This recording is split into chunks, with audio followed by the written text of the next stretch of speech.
that's why look at opportunities of hacking. That's why I'm a huge fan of Bitcoin. I mean, Yeah. I'm very, very long Bitcoin. People ask me, on Twitter, I got into a long conversation with a guy over the weekend, and he asked me what my favorite Bitcoin companies were, and I said none. I said, right now you just want to own the underlying commodity. Like Google didn't choose to be in the USD, US dollar business. Google is a business that's amazing that just happens to get paid in US dollars. Yeah. Similarly, I'd rather own Bitcoin than try to find the onesie-twosie guy at the edges right now.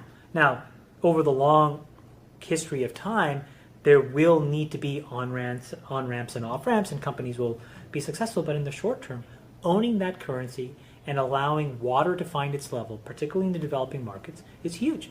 And if you don't think that this thing is going to rip, when Brazil goes through a devaluation, when the Indian rupee continues to get crushed, when you have all of this money trying to get in and out of these countries where there's massive, political instability or monetary or financial instability, you're being naive.